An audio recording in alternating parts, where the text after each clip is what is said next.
تعالوا نعمل أكلة حلوة جدًا سهلة وبسيطة، وكمان هاقول لِك على ترِكّة كده لو أنتِ مزنوقة جدًا وعايزة تعملي أكل ينفع إن أنتِ تطلّعي الحاجة من الفريزر وتعمليها على طول، هاقول لِك في الفيديو ده. وكمان هنعمل مع بعض صينية البطاطس اللي كلنا بنموت فيها وبنحبها، طريقة سهلة وبسيطة. زي ما أنتم شايفين أنا جِبت صينية حطيت فيها طرنشات بطاطس، حطيت طرنشات جزر بيدّي تسكيرة جميل جدًا لصينية البطاطس، وكمان هنقطّع بصل جوليان وهنقلّبهم كلّهم على بعض ونحطّهم في الصينية زي ما أنتم شايفين.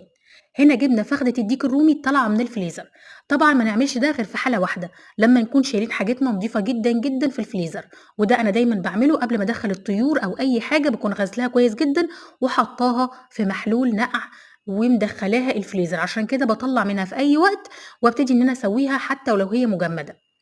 جبت طبق بقى وفيه حوالي 4 معالق كبار من الصلصة، ملح وفلفل أسمر، البهارات اللي إحنا بنحبها، قلّبيهم كده كويس علشان الملح يدوب، وبعد كده ننزل على فخدة الديك الرومي شايفين متجمدة جدًا، جدًا.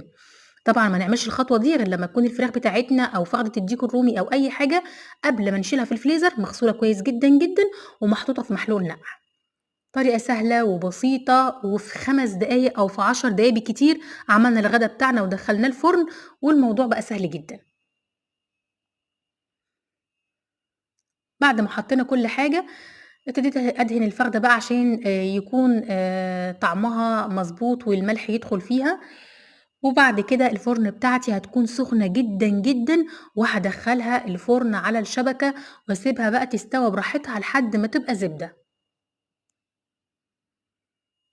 موضوع سهل جدًا وبسيط، وبجد النتيجة حلوة أوي وما خدناش وقت خالص. بُصّوا دخّلتها الفرن هاسيبها بقى تاخد وقتها تستوى براحتها، واشوف لو هاعمل جنبها أي حاجة وخلاص. طبعًا الأكلة دي ما تخلاش من الرز الأبيض، اعملوا رز أبيض جنبها، وطبعًا عملناه مع بعض كتير. هنا صينية البطاطس بتاعتي استوت زبدة، فخدة الديك الرومي دايبة دوب كده، وده اللي هتشوفوه دلوقتي لمّا أقطّعها هتقطع معايا بمنتهى السهولة. وده الشكل النهائي، حطينا بولة من الرز الأبيض، حطينا بطاطس اللي بجد كلنا بنحبها، وحطينا قطعة من فخدة الديك الرومي المستوية جدًا، وطبعًا حتة سلوفانة وشكلها تحفة وألف هنا وشفا.